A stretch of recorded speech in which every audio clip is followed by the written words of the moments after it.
Irmão, vamos abrir a palavra de Deus na primeira carta de Paulo aos Tessalonicenses. Vamos dar continuidade à exposição dessa carta. Estamos já quase terminando, né? Chegamos ao capítulo 5 hoje. Creio que mais um ou dois domingos nós vamos concluir a carta aos Tessalonicenses. E depois veremos qual será o outro livro que nós vamos expor.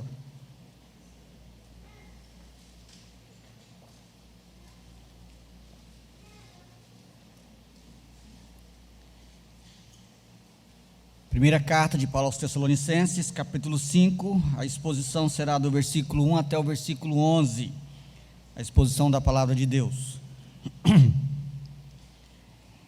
Diz assim: irmãos, relativamente aos tempos e às épocas, não há necessidade que eu vos escreva, pois vós mesmos estáis inteirados com precisão de que o dia do Senhor vem como ladrão de noite. Quando andarem dizendo paz e segurança, eis que lhes sobrevirá repentina destruição, como vem as dores de parto. Aqui estás para dar à luz, e de nenhum modo escaparão. Mas vós, irmãos, não estáis em trevas, para que esse dia como ladrão vos apanhe de surpresa. Porquanto vós todos sois filhos da luz, e filhos do dia, mas não somos da noite nem das trevas. Assim, pois, não durmamos como os demais, pelo contrário, vigiemos e sejamos sóbrios. Ora, os que dormem, dormem de noite, os que se embriagam, é de noite que se embriagam. Nós, porém, que somos do dia, sejamos sóbrios, revestindo-nos da couraça da fé e do amor, e tomando como capacete a esperança da salvação. Porque Deus não nos destinou para a ira, mas para alcançar a salvação mediante nosso Senhor Jesus Cristo, que morreu por nós, para que quer vigiemos, quer durmamos, vivamos em união com Ele. Consolai-vos, pois, uns aos outros, e edificai-vos reciprocamente, como também estáis fazendo. Vamos orar mais uma vez. Baixe sua cabeça, fale com Deus também. Peça que Deus fale ao seu coração, para que Deus te ajude a se concentrar, para que você saia daqui de fato abençoado pela palavra. Pai, obrigado pelo privilégio que o Senhor nos dá de servir o Senhor como igreja. Fizemos isso, ó Deus, cantando, lendo as Escrituras, participando da mesa do Senhor. E pedimos que o Senhor agora possa nos servir com a sua palavra, que o Senhor fale ao nosso coração, que o Senhor nos alimente, nos corrige, que o Senhor nos confronte, ó Deus. Permita que possamos de fato ouvir a voz do Senhor nesse momento. Me dê graça de expor a Tua palavra com zelo, com fidelidade, sobretudo na dependência e no poder do Teu Santo Espírito. Nós carecemos de ouvir a voz do Senhor e te pedimos, fale conosco, Pai. Edifica a Tua igreja. O Senhor conhece cada pessoa que veio aqui hoje. O Senhor conhece a necessidade de cada coração e que sejamos supridos por Ti mesmo. Nós te pedimos o nome por amor de Cristo, o nosso Redentor. Amém. Eu acredito que todos vocês já ouviram aquele ditado que a curiosidade matou o gato. Bem, no que se refere ao tempo exato da volta de Cristo, muitos gatos já morreram. Porque esse talvez seja o assunto que as pessoas são mais curiosas, é saber o momento exato em que Cristo virá. O que me chama a atenção é que a Bíblia é muito clara em dizer que não dá para saber. E talvez seja justamente porque a Bíblia é muito clara em dizer que não dá para saber que o povo fica mais curioso. Se você entrar no Google e fizer uma pesquisa, você vai encontrar uma dezena de datas de pessoas que marcaram o dia que Cristo voltaria.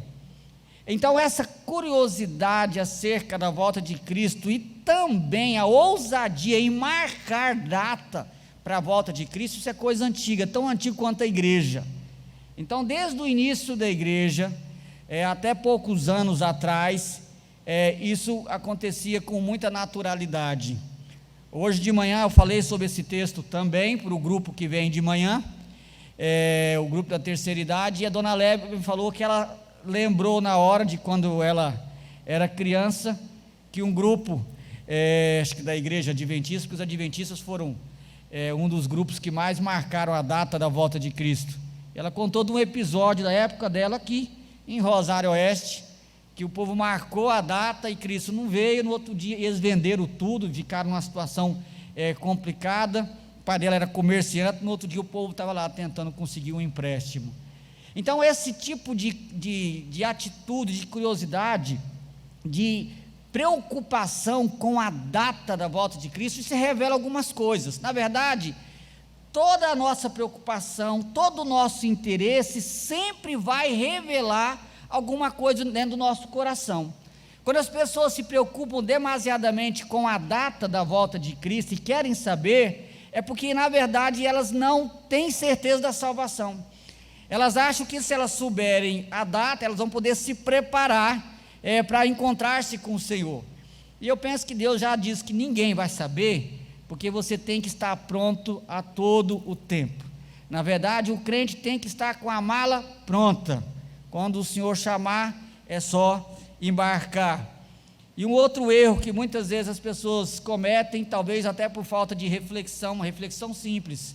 Você vai encontrar com o Senhor Jesus de duas formas: ou pelo arrebatamento, quando Ele voltar, ou pela morte. Se você morrer hoje, por exemplo, você vai encontrar com Ele, tá? Então, essa é uma preocupação desnecessária, e Paulo vai trabalhar bastante sobre isso aqui. Paulo, nessa carta, ele fala muito sobre escatologia, sobre a volta de Cristo. Há uma questão estrutural na carta bastante interessante. Cada capítulo dessa carta termina com uma referência à volta de Cristo.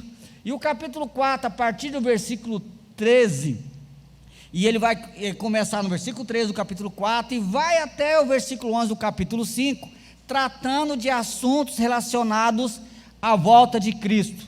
No sermão do domingo passado, se você lembrar, Paulo falou sobre aqueles que já morreram, sobre a prioridade desses que morreram. Quando Cristo voltar, eles vão ressuscitar primeiro. Na ordem, aqueles que estiverem vivos vão ser arrebatados, e então viveremos com o Senhor para sempre na nova criação. Em resumo, foi isso que nós vimos na semana passada, tá? Você não veio, você pode acessar depois o YouTube e ver a pregação. Agora, Paulo afirma nesse texto que nós vamos expor hoje, que não é possível saber exatamente quando Cristo voltará, mas mesmo assim não há necessidade de ansiedade desse tema. Os crentes não devem ter essa curiosidade ou ficar preocupado com isso. Quem deveria se preocupar com a volta de Cristo e não se preocupa e nem vai se preocupar, é quem ainda não se converteu, ou quem está fora do caminho de Jesus. Talvez haja até uma preocupação, e tem que se preocupar mesmo, alguém que está desviado, por exemplo. Alguém que está desviado é alguém que já foi na igreja, conhece as coisas de Deus, mas está fora. Essa pessoa deve se preocupar, que pode ser que ela ainda não está no caminho do Senhor, e o Senhor pode vir e ela não vai ficar.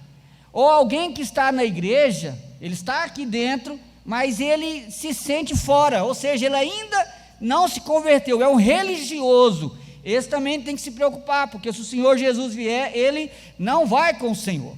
Mas se você foi salvo, se Jesus é o Senhor da sua vida, se você teve um encontro com Cristo, você não precisa se preocupar. E é sobre isso que Paulo vai falar nesse capítulo 5, do versículo 1 ao 11. E Paulo vai tratar de três ideias principais aqui. A primeira ideia, que vai do versículo 1 ao versículo 3, é que você não precisa se preocupar acerca do quando da volta de Cristo. Você não precisa preocupar, porque você não está nas trevas. Se você é salvo, você precisa se preocupar com isso. Você está salvo. Paulo depois vai dizer, do versículo 4 até o versículo 8, que você não precisa se preocupar do quando da volta de Cristo, porque você vive na luz. Essa é a característica de quem foi salvo. Ele não vive nas trevas, ele vive na luz. E em terceiro lugar, Paulo vai mostrar para nós nesse texto, do versículo 9 e o versículo 10, que você não precisa se preocupar com o quando da volta de Cristo, porque Deus te destinou para a salvação e não para a ira.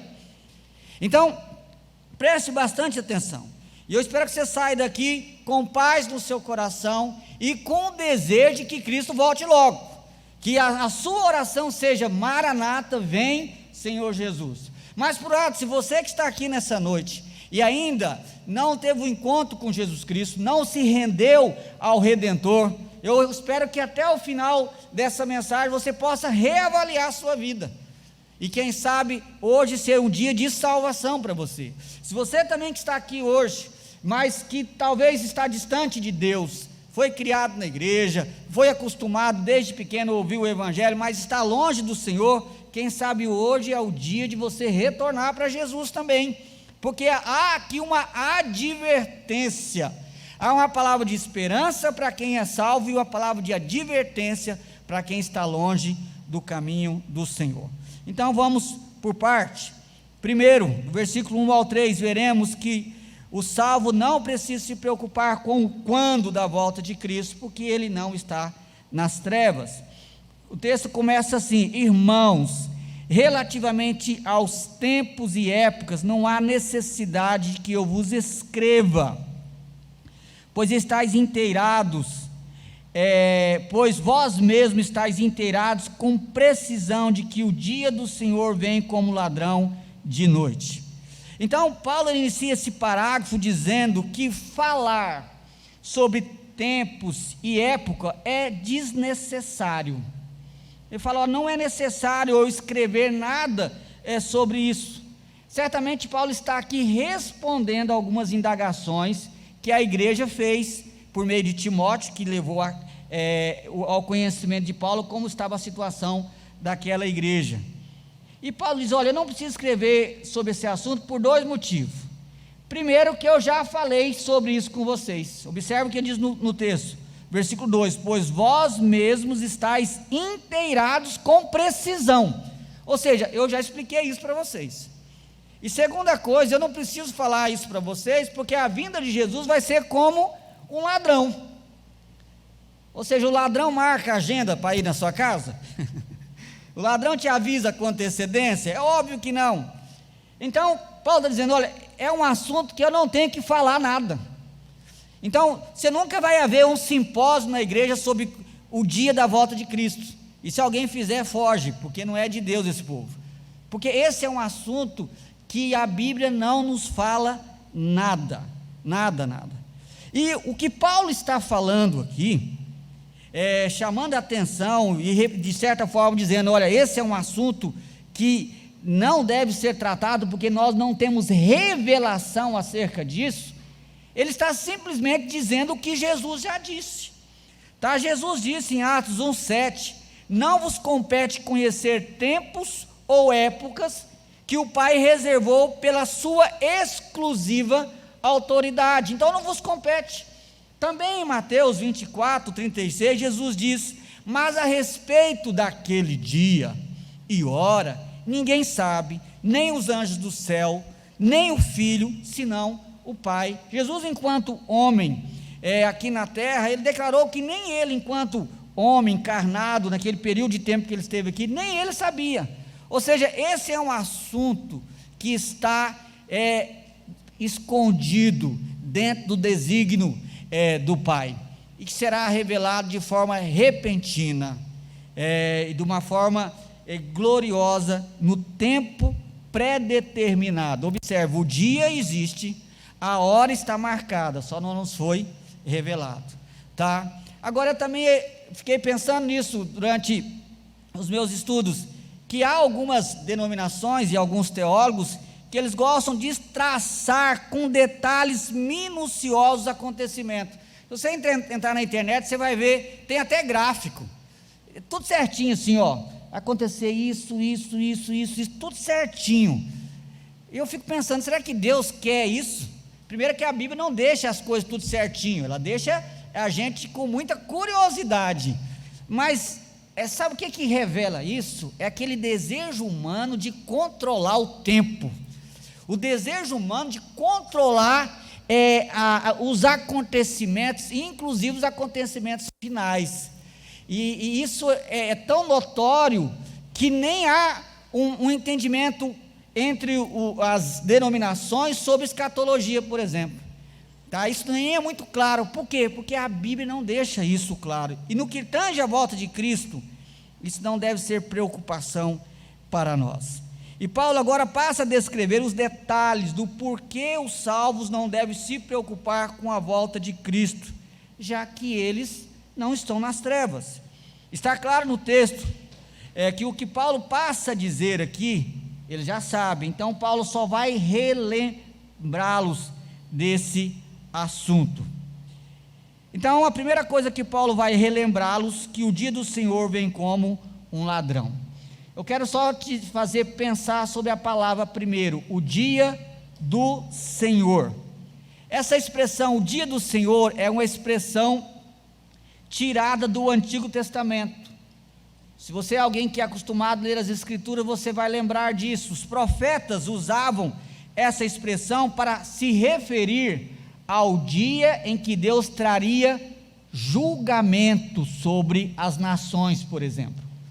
O profeta Amós falou sobre isso, o profeta Isaías falou sobre isso, mas os profetas também se referiam ao dia do Senhor, apontando para aquele dia em que Deus ia salvar o seu povo. O profeta Obadias falou sobre isso, o profeta Zacarias. E quando você chega no Novo Testamento, os escritores do Novo Testamento usaram essa mesma expressão para se referir à volta de Cristo. Então a expressão, o dia do Senhor, ela é muito coerente com o tema das Escrituras, porque o dia do Senhor é o dia marcado em que Deus vai vir para acertar as contas com os seus inimigos e para redimir o seu povo. Desde o Antigo Testamento, esse anúncio tem sido proclamado. Há um dia que Deus preparou para julgar os inimigos de Cristo e para abençoar e redimir a sua igreja. Mas a questão levantada é: quando será esse dia? E a resposta de Paulo está de acordo com o ensino de Jesus, quando ele diz que o dia do Senhor vem como ladrão. E a questão óbvia, como eu disse, ninguém sabe quando o ladrão vai vir. E lembra do que o Senhor Jesus disse: mas considerai isso, se o pai de família soubesse a que hora viria o ladrão, vigiaria e não deixaria que fosse arrombada a sua casa. Por isso ficai também vós apercebidos, porque a hora em que não cuidais, o Filho do Homem virá. Então a vinda do Senhor Jesus, ela será de fato algo repentino, quando você não imaginar, quando as pessoas estiverem pensando em qualquer coisa, menos nisso, o Senhor voltará.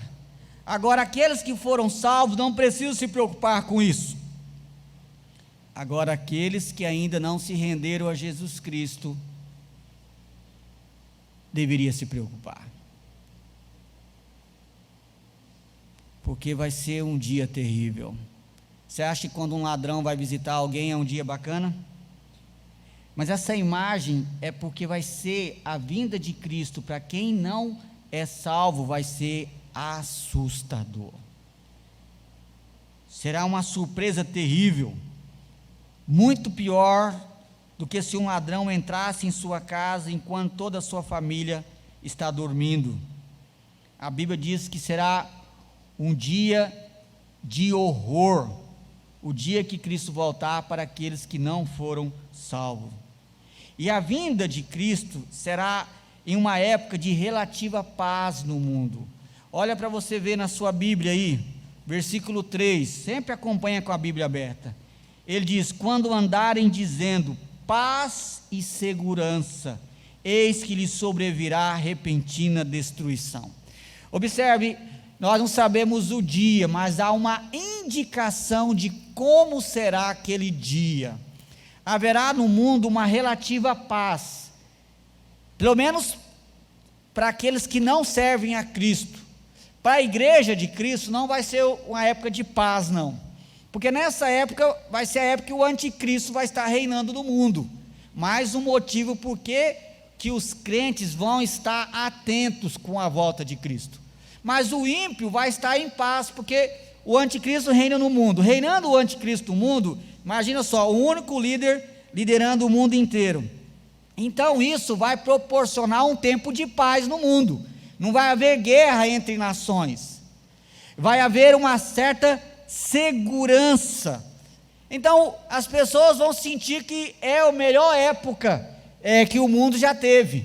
Provavelmente a economia pujante, provavelmente uma época sem nenhum tipo de guerra, de crime, de pandemias. Não vai ser uma época de crise como essa que nós estamos vivendo. Vai ser uma época áurea na história da humanidade. E as pessoas então vão estar ainda mais ávidas, achando que podem viver sem Deus, porque vão estar bem economicamente, vão estar em segurança, vão estar em uma relativa paz.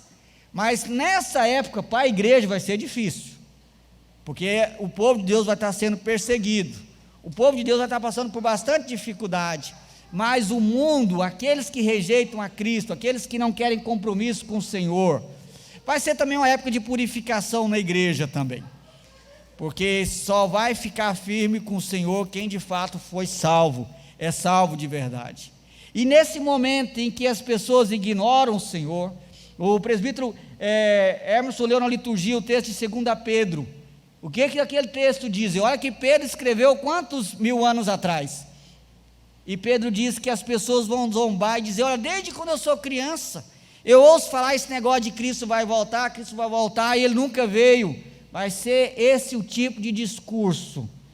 E o texto, e o que vai acontecer é como diz aqui no versículo 3: lhe sobrevirá repentina destruição, como vem as dores do parto, a que está para dar à luz, e de nenhum modo escaparão. De nenhum modo escaparão. Então, o que o texto está dizendo, meus irmãos, que nesse dia, a vinda de Cristo, ela vai ser repentina, mas também vai trazer muita dor. Ele usa a metáfora da mulher que está grávida, e que quando está para dar à luz, então começa aquela dor da contração. Só que ela está bem, de repente vem de uma vez a dor, pode até demorar para nascer a criança, mas a dor vem de uma vez, e algumas demoram mais, outros menos, mas isso é outro detalhe. O ponto é que vai ser repentino, vai trazer dor e destruição. A vinda de Cristo para o mundo vai ser um dia assustador. Assustador. Então, resumindo essa parte, a vinda de Cristo vai ser repentina, quando ninguém estiver esperando, vai ser dolorosa, como a dor de parto, e ela vai ser inevitável. Essa é a última frase do versículo 3, de nenhum modo escaparão. Ninguém pode escapar desse dia, não há como escapar desse dia. E por que Paulo está dando tanta ênfase aos perigos que os ímpios estão correndo se Cristo voltar? O propósito de Paulo é lembrar a igreja o seguinte: por que vocês estão preocupados com o quando? Vocês estão salvos.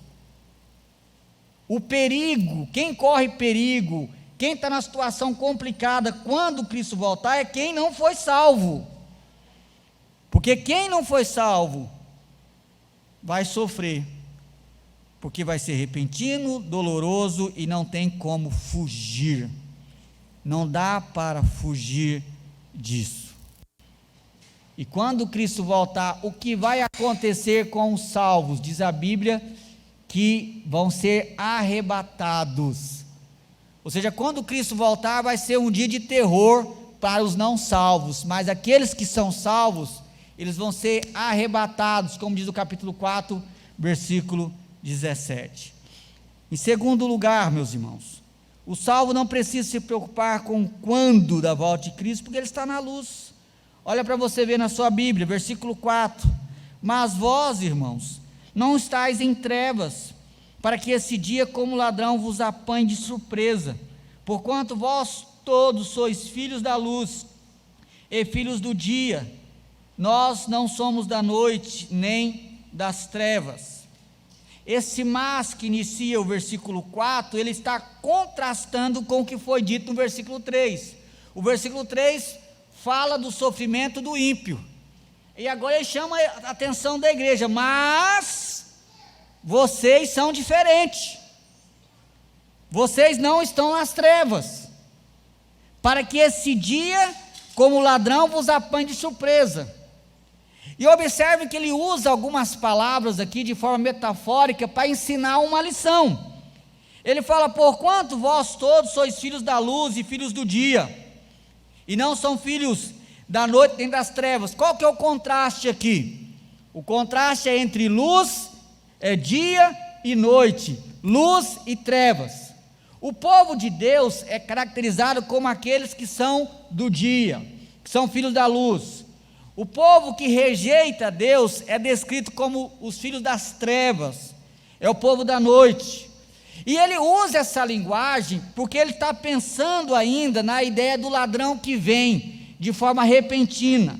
Por isso que no versículo 4 ele diz: para que esse dia, como ladrão, não vos apanhe. Porque qual que é o momento em que o ladrão vem para roubar uma casa? Geralmente é à noite, e quando as pessoas estão dormindo, para pegar desprevenido. Ele está dizendo: mas vocês não estão desprevenidos, porque vocês vivem na luz do dia, ou seja, vocês vivem na luz, vocês não vivem na escuridão. E o que é viver na luz do ponto de vista bíblico? Viver na luz do ponto de vista bíblico é o modo natural de andar do povo de Deus. Essa é uma perspectiva bíblica desde o Antigo Testamento. Tanto no Antigo Testamento quanto no Novo Testamento, andar na luz é o modo natural de viver do povo de Deus. Andar nas trevas é o modo natural de viver aqueles que rejeitam a Deus. Você encontra isso no Antigo Testamento, Salmos 27, 112, Provérbios 4, Isaías 9, Isaías 5, vários textos no Antigo Testamento retratam essa imagem. E no Novo Testamento não é diferente. Por exemplo, a revelação do Deus encarnado, Emanuel, o Deus conosco, na Bíblia está associado com a luz. Olha o que João diz: a luz veio ao mundo. João está falando de quem? De Jesus. Mas os homens a rejeitaram, porque preferem mais as trevas do que a luz. Depois, outros textos nos evangelhos e nas cartas, o comportamento reto é descrito como um comportamento associado à luz. E o povo de Deus é adequadamente chamado de os filhos da luz, como nós vimos nesse texto. Paulo vai falar isso também em Efésios. Isso foi dito no livro de Lucas. Irmãos, essa ideia bíblica de que o povo de Deus anda na luz permeia todas as escrituras. E o que Paulo está dizendo aqui é que se você anda na luz, se você é do dia, você não precisa se preocupar. Pensa na seguinte ideia: qual é o momento que você fica mais seguro? É de noite ou é de dia? É de dia, certamente, você se sente mais seguro, porque está claro, é mais tranquilo. Mas Paulo usa isso de forma metafórica, para dizer que o povo de Deus não precisa se preocupar, porque ele é o povo da luz, do dia, é um povo que pode viver em paz, porque ele está do lado de Cristo, do lado do Senhor Jesus Cristo. E Paulo continua, no versículo 6 e 7, ao dizer que aqueles que estão na luz estão acordados e sóbrios. Olha para você ver, acompanha na sua Bíblia. Assim, pois, não durmamos como os demais, pelo contrário, vigiemos e sejamos sóbrios. Ora, os que dormem, dormem de noite, os que se embriagam, é de noite que se embriagam. Novamente ele mantém a metáfora, mas agora ele expande ela, tá? E ele então acrescenta algo a mais. Ele vai dizer o seguinte: não durmamos como os demais. Quando é que a gente dorme? De noite. E ele vai dizer o seguinte: nós também devemos vigiar e ser sóbrios. Qual que é a ideia que ele está dizendo aqui? É o seguinte: enquanto você está dormindo, a sua casa pode ser roubada. Se você está dormindo, você abaixou a guarda. Se você está dormindo, você está mais suscetível a ser roubado, por exemplo. Essa é a metáfora, porque ele está pensando na ideia de alguém que corre o risco de vir o ladrão de noite. Essa é a ideia que ele está passando. Ele está dizendo o seguinte: esse povo que é da noite, que é das trevas, eles também é o povo que se entrega à bebida, fica embriagados, aí perde a noção, senso de realidade, senso de percepção. Ele está dizendo: vós não sois assim. O povo de Deus é um povo que está acordado, e a ideia acordada está antenado, está ligado. Essa é a ideia. O povo de Deus não é o povo que se embriaga, é um povo que está com as suas faculdades mentais perfeitas. Então ele não é manobrado, ele não é enganado, não é ludibriado. Essa é a ideia que ele está dizendo. Porque o que Paulo quer dizer é o seguinte: a igreja de Cristo não tem que se preocupar com quando o Senhor vai voltar, porque a igreja de Cristo está na luz, a igreja de Cristo está acordada, está antenada, está atenta. A igreja de Cristo não está sendo dominada por nada, ela é uma igreja viva, atenta e atuante. É isso que Paulo está chamando a atenção aqui. E dentro dessa metáfora do ladrão que vem repentinamente, aqueles que estão dormindo e bêbados são pegos de surpresa, concorda? Se essa é a ideia da metáfora, se o ladrão vem, você está dormindo ou está bêbado, você é uma presa fácil. Mas Paulo dizendo: a igreja não tem esse problema, porque ela está acordada, está sóbria. Essa é a ideia que Paulo quer chamar a atenção aqui. A lição que Paulo quer passar, irmãos, é que o modo de vida do crente deve ser caracterizado pelo modo de vida de alguém que está sempre preparado para a vinda de Cristo. Ele não está dormindo, ele não está fora de si, pelo contrário, ele sabe que o seu Salvador virá a qualquer momento, e de forma responsável, ele aguarda atentamente a sua vinda. Então, não tem lógica o crente ficar preocupado quando o Senhor vai voltar. Primeiro, porque você nunca vai saber. E segundo, que se você está ansioso e preocupado com isso, então a luzinha amarela acendeu no painel.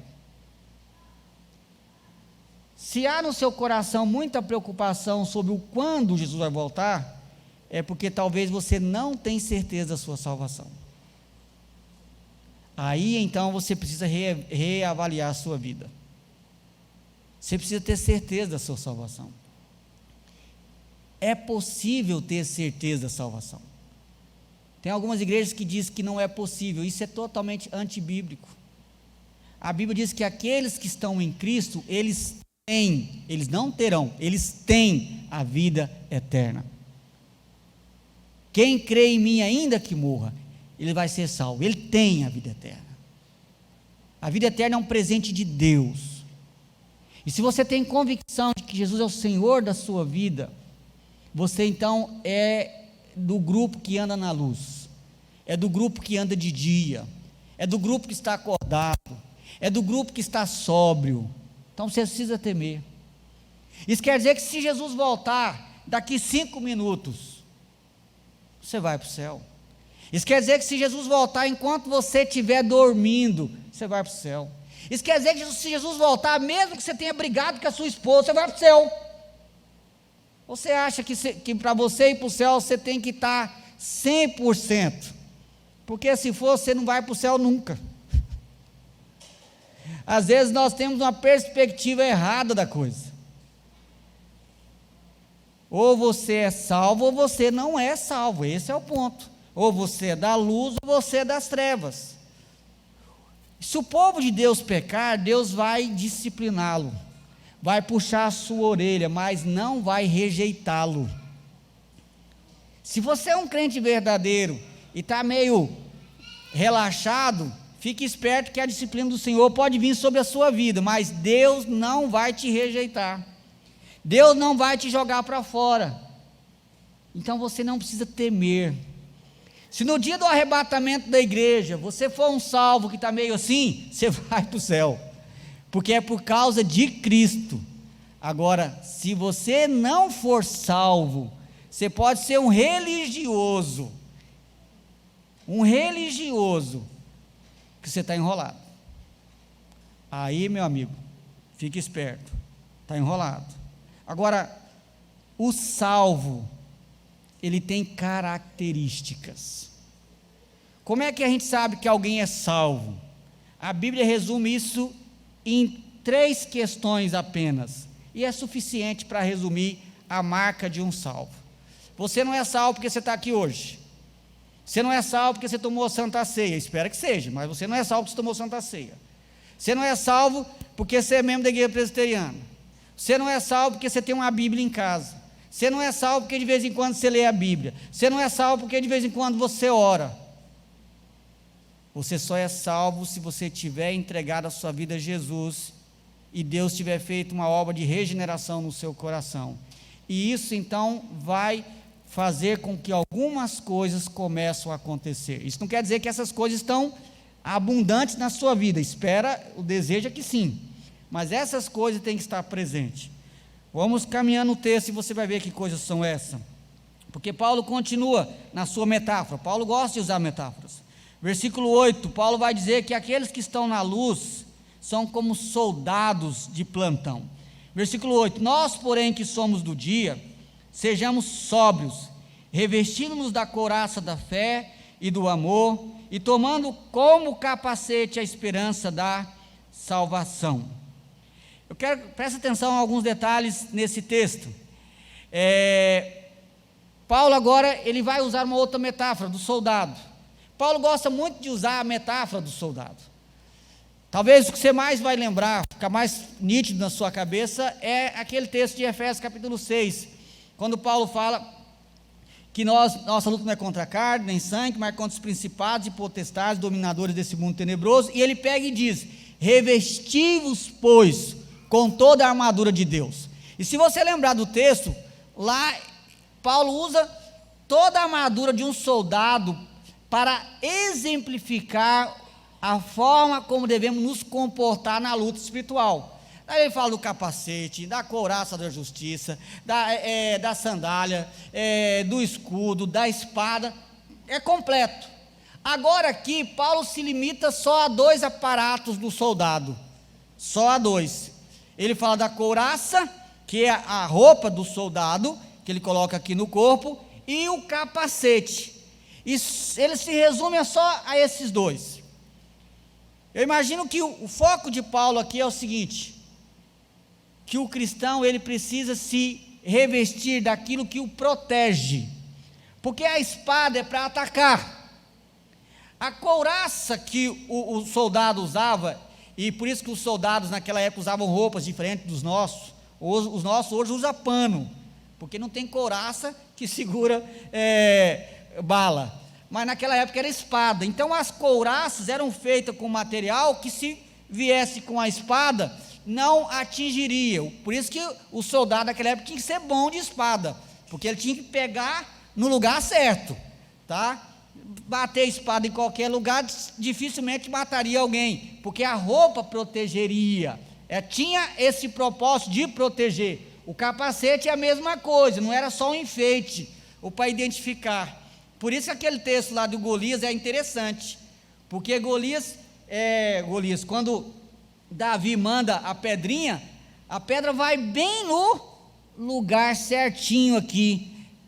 Tinha um capacete e tinha um lugarzinho bem assim, bem naquele lugarzinho. Eu acho que daquele dia em diante os filisteus mandaram tirar aquele negócio, mas acertou de cheio, porque o capacete era para proteger, mas Deus consegue dar um jeito e pega o camarada. Mas o que eu quero chegar com isso?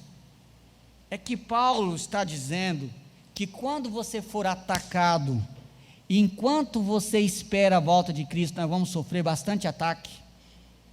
E o que vai te manter fiel até o fim? São 3 coisas que devem existir e existe na vida de quem foi salvo. Paulo vai dizer: revestindo-vos da couraça da fé, do amor e esperança, que é o capacete aqui. Só que Paulo já tratou desse assunto. Ele está agora dando uma aplicação diferente. Se você lembrar, no capítulo 1, versículo 3, já no início da carta ele elogia a igreja, porque aquela igreja era uma igreja que tinha uma fé operante, um amor abnegado e uma esperança bem firmada em Cristo. Agora Paulo volta para essa tríade aqui e diz o seguinte: vocês que são da luz, que são do dia, que foram salvos, vocês devem se portar nessa guerra espiritual usando essa roupagem, a couraça da fé, do amor e o capacete da esperança. Essa tríade tem que ser visível na vida daqueles que são salvos. Prestem atenção nisso. Há muita confusão sobre o que é ser salvo hoje em dia. Tem gente que acha que uma vida com Deus é uma vida de sapatear dentro da igreja. Tem gente que acha que isso que é espiritualidade, tá? Mas não é como diz o cantor, só no sapatinho não, meus irmãos. O negócio é mais sério. Tem gente que acha que a marca de uma vida com Deus é um culto barulhento. Também não. E nem um culto também caladinho também não. A marca de uma vida com Deus é fé, amor e esperança. Se essas 3 coisas não estiver presentes na sua vida, é porque você ainda não foi salvo. Você é um religioso, ou nem isso é. E sem essas coisas, você se torna uma presa fácil para Satanás e para o mundo. É isso que vai proteger você na caminhada até a volta de Cristo. Fé. A fé é uma proteção, por quê?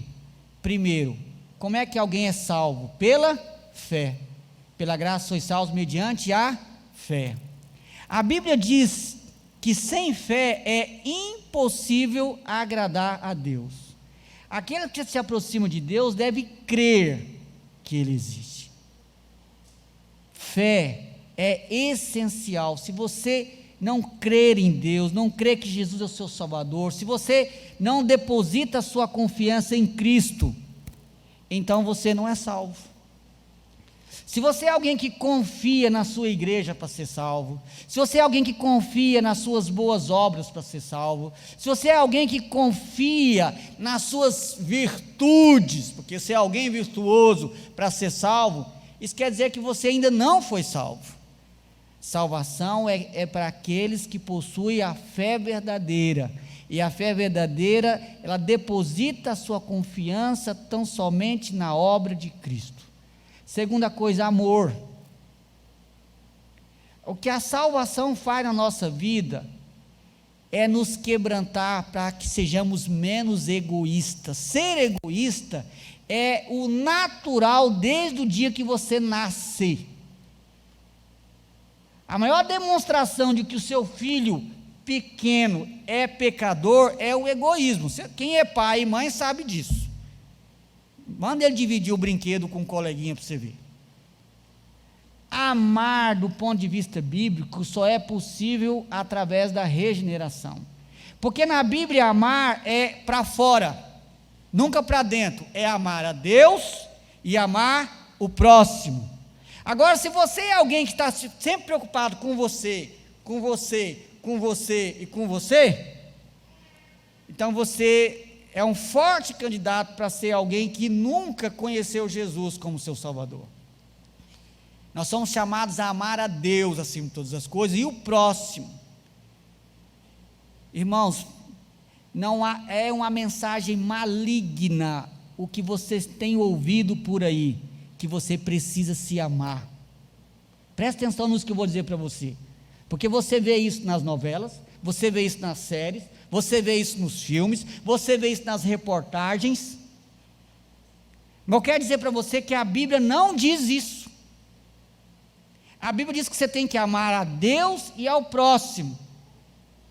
E de vez em quando eu ouço alguns crentes dizerem o seguinte: eu estou cansado, e de hoje em diante eu vou me amar mais e cuidar da minha vida, porque eu faço isso e isso para as pessoas, ninguém faz nada para mim.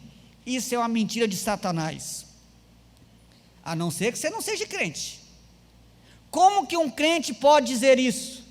Quando um crente diz isso, ele está dizendo que Deus não ama ele. Quando um crente diz isso, ele está dizendo que Deus não supre as suas necessidades.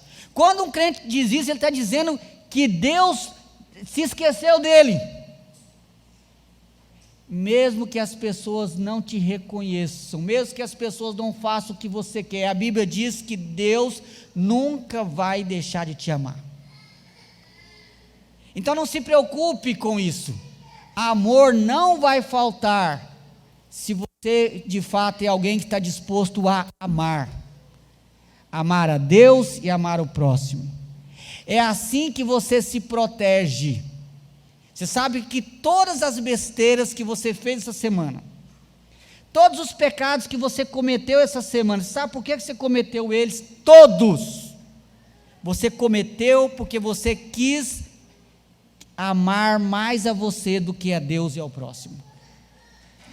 Marca, pensa nas bobagens que você fez essa semana, e você vai ver que você fez, tudo foi porque você não amou a Deus e não amou o próximo.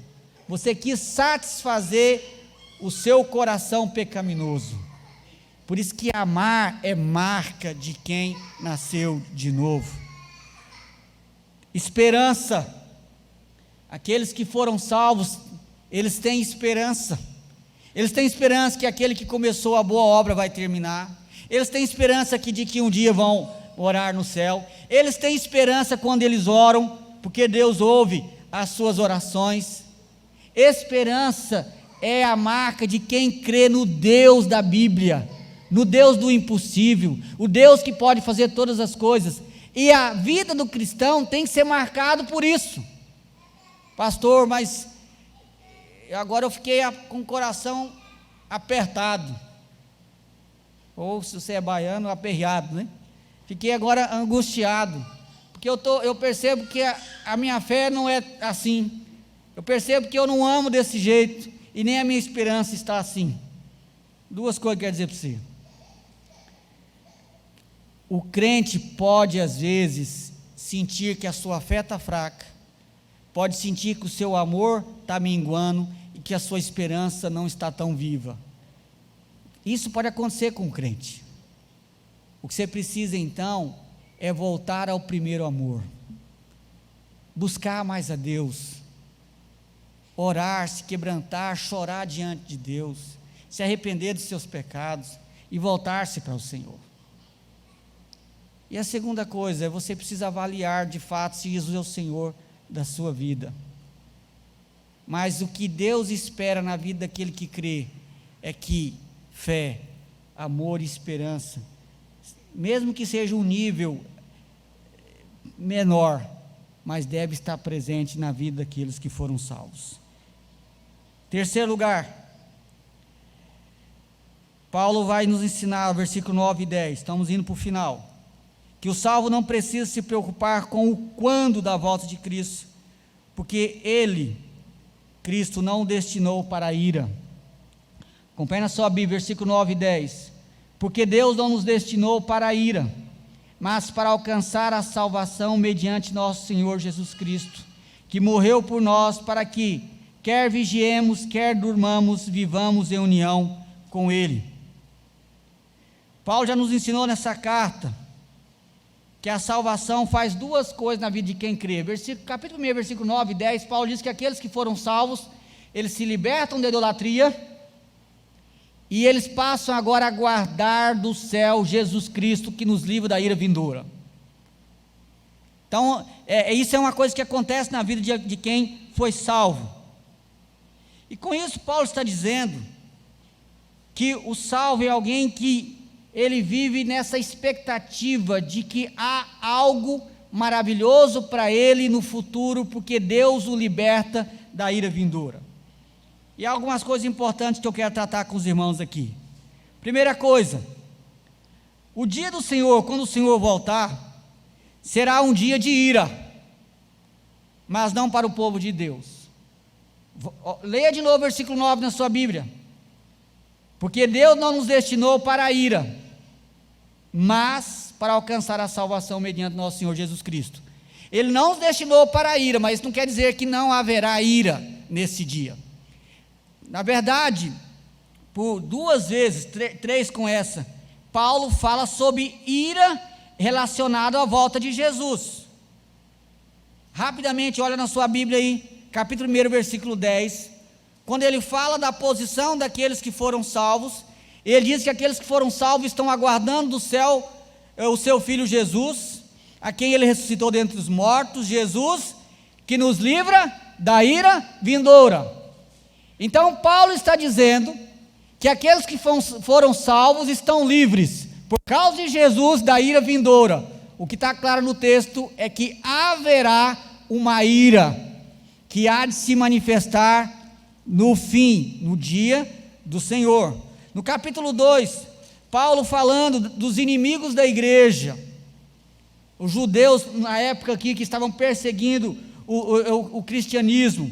Paulo diz no versículo 16, sobre eles Paulo diz, a ponto de nos impedirem de falar aos gentios, para que esses sejam salvos, a fim de irem enchendo sempre a medida dos seus pecados. A ira, porém, sobreveio contra eles definitivamente. Paulo está dizendo, a ira do Senhor está sobre eles, e ela vai se manifestar de uma forma plena, no dia do Senhor. O que Paulo está dizendo aqui, volta para o capítulo 5, o que Paulo está dizendo aqui no versículo 9, é que a igreja não precisa temer esse dia, porque a igreja não está destinada para a ira, mas para a salvação. Agora, que haverá.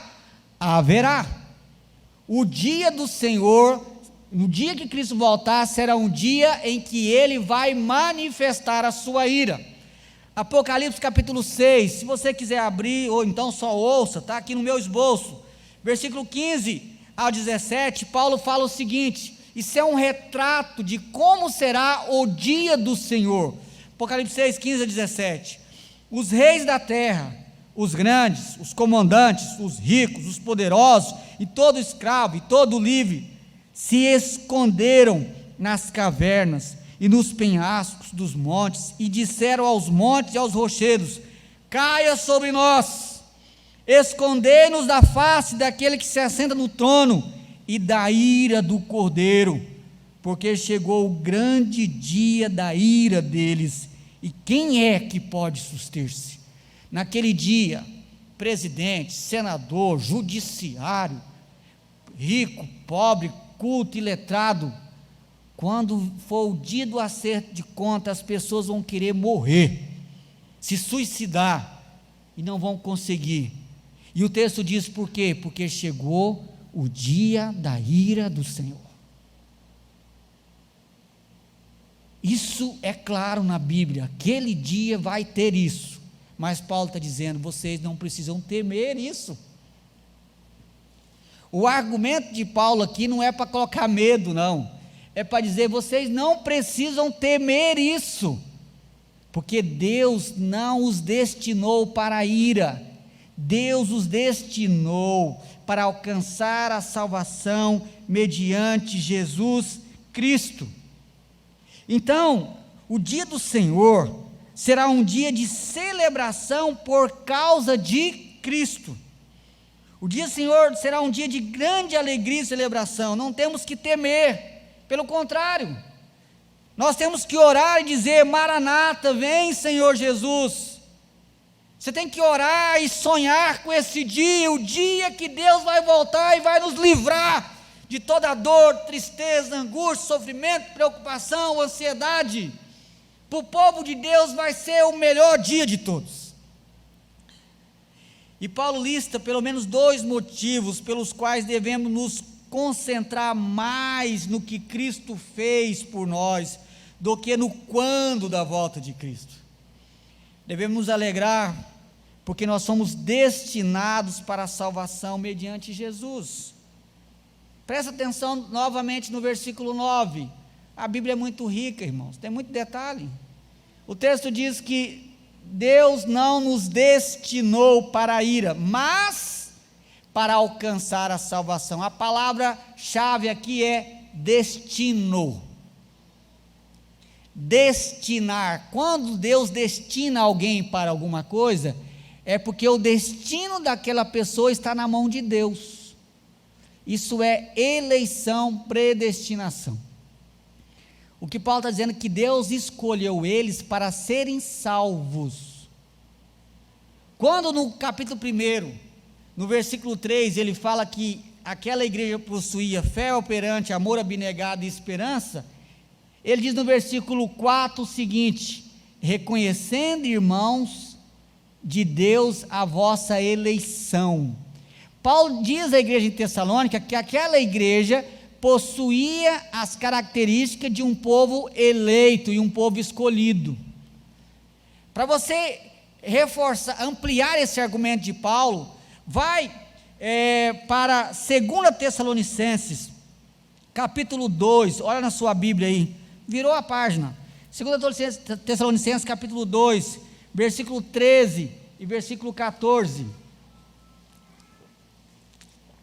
Paulo diz: entretanto, devemos sempre dar graças a Deus por vós, irmãos amados, pelo Senhor, porque Deus vos escolheu, desde o princípio para a salvação, pela santificação do Espírito e fé na verdade, para o que também vos chamou, mediante o nosso Evangelho, para alcançardes a glória de nosso Senhor Jesus Cristo. Então, o que Paulo está dizendo é que a igreja ela deve ficar em paz quanto à vinda de Cristo, porque Deus escolheu e destinou para a salvação. Agora, a segunda coisa que Paulo vai dizer relacionado a isso, é como os eleitos podem ser salvos. Uma coisa é ser eleito, outra coisa é ser salvo. Às vezes as pessoas confundem isso. Aqueles que Deus escolheu vão se salvar, mas eles precisam ser salvos. E como é que aqueles que foram escolhidos podem ser salvos? Versículo 9 diz: destinou para a salvação mediante Jesus Cristo, que morreu por nós. Ou seja, o modo de Deus concretizar o plano que Ele fez na eternidade é através de Cristo Jesus. Então você não precisa se preocupar, porque Deus te escolheu, Deus providenciou o meio para que a escolha dele se concretizasse, que é enviando Jesus para pagar pelo seu pecado, para te substituir, ser o homem perfeito que você precisa ser e não consegue. Deus fez tudo o que precisava ser feito, e ainda te deu a fé salvadora. Então, senta e relaxa, fique em paz.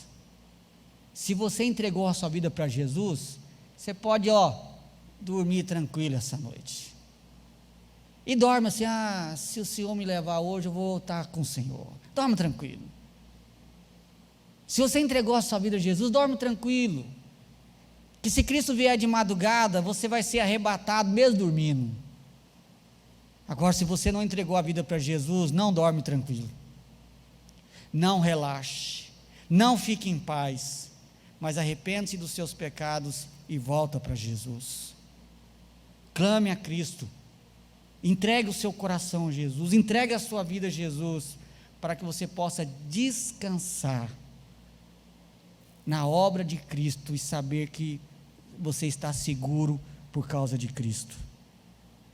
A segunda coisa que Paulo vai tratar sobre isso é que nós devemos nos alegrar nessa salvação,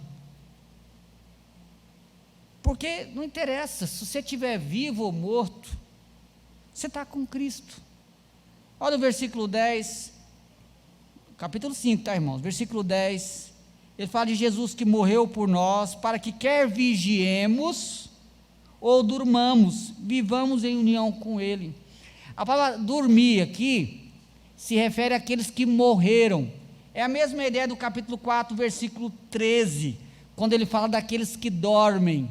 A ideia aqui é diferente do que nós falamos aqui nos versículos 6 e 7. Dormir aqui é aqueles que já morreram.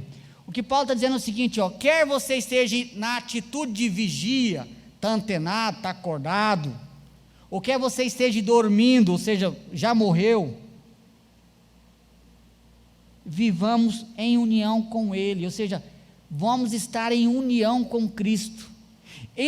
A ideia de Paulo aqui é aquilo que ele diz em outra carta, em Romanos, por exemplo. Lembra de Romanos 8? Nada pode nos separar do amor de Deus que está em Cristo Jesus, nem a morte e nem a vida. Então, quer você esteja vivo, ou quer já tenha morrido, no sentido do futuro, você está em união com Cristo, e o fato de você estar unido com Cristo, é que te garante de que naquele dia você está bem. Paulo ainda em Romanos, lá no capítulo 14, versículo 8, ele fala, porque se vivemos para o Senhor vivemos, se morremos para o Senhor morremos, quer vivamos, quer morramos, somos do Senhor. Então se eu estou unido com Cristo, não interessa se Ele vai vir amanhã, depois da manhã, de madrugada, daqui a pouco, não interessa. Para que eu vou me preocupar com o dia? Eu tenho que ter certeza se eu estou com Ele. Você tem certeza disso? É só isso que você precisa. E se você não tem, busque a Ele. Busque o Senhor, arrependa dos seus pecados, volte para o Senhor. Mas descanse nele. E a conclusão é o versículo 11. Consolai-vos, pois, uns aos outros, e edificai-vos reciprocamente, como também estáis fazendo.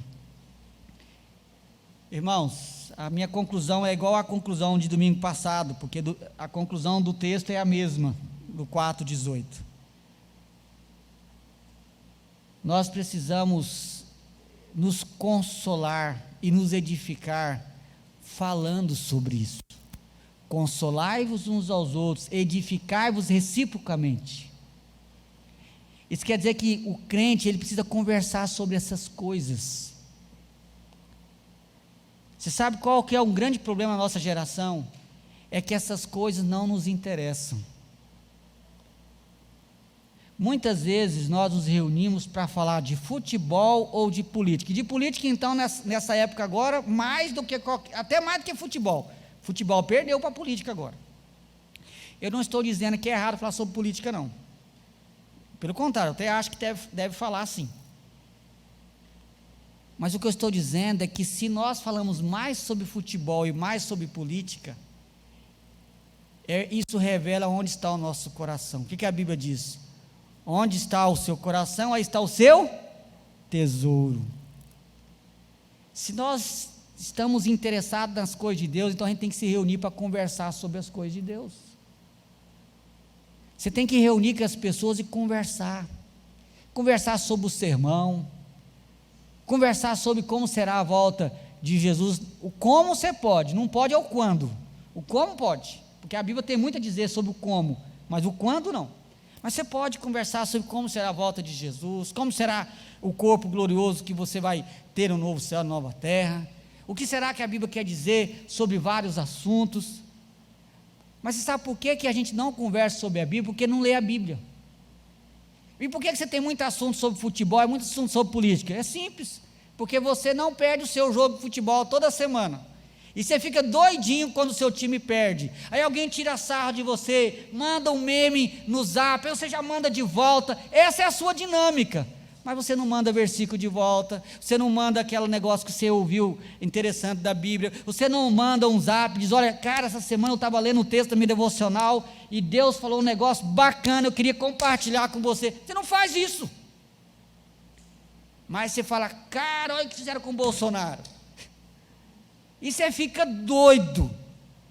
Mas você não fala para as pessoas o que Deus falou com você, ou será que Deus não fala mais com você? Consolai-vos uns aos outros, edificai-vos reciprocamente. E a ideia aqui é os crentes conversando sobre isso. Não é o pastor ir na sua casa e conversar, não que ele não possa, mas é os crentes conversando entre si. Eu falei de manhã, vou repetir que tem mais jovem agora aqui. Na minha mocidade eu fazia muito isso. E quando eu tinha mais ou menos 20, 21 anos, eu fui ser evangelista com 22 anos. Acabava o culto, às vezes eu ia para a casa do meu primo, que é pastor hoje, o pastor Cláudio, o pastor Flávio, o Gilmar conhece. E nós ficávamos até meia-noite conversando coisa da Bíblia lá. Foi a melhor época da minha vida. E nós ficávamos debatendo, e tinha uns trem que nós nem sabíamos, nós ficávamos mais para, era gostoso, era instigante. Eu até ainda comentei isso de manhã, eu lembro que a gente estava comentando sobre a fé. Aí eu lembrei daquele episódio de Eliseu que morreu e jogaram um homem morto sobre a tumba de Eliseu. Lembra desse episódio? Aí o homem ressuscitou. Aí eu usei essa só para despertar o povo para a curiosidade. Eu falei, bem, aí, quem tinha fé? Eliseu estava morto, o outro homem também. Mas eu só estou querendo dizer que é isso que você tem que fazer, você tem que instigar, conversar. E no caso aqui, conversar sobre a volta de Cristo, como será, e porque isso vai edificar você. É assim que a igreja cresce espiritualmente. Esse é o método de Deus de crescimento espiritual, os crentes se reunirem e conversar sobre as Escrituras. Você pode conversar sobre futebol e sobre política, mas se você só conversa sobre isso, ou mais, só isso, então, meu querido, toma cuidado. Será que você é do dia ou é da noite? É da luz ou é das trevas? Mas eu espero que todos aqui sejam do dia, sejam da luz e sejam de Jesus. Amém? Vamos ficar em pé, vamos orar.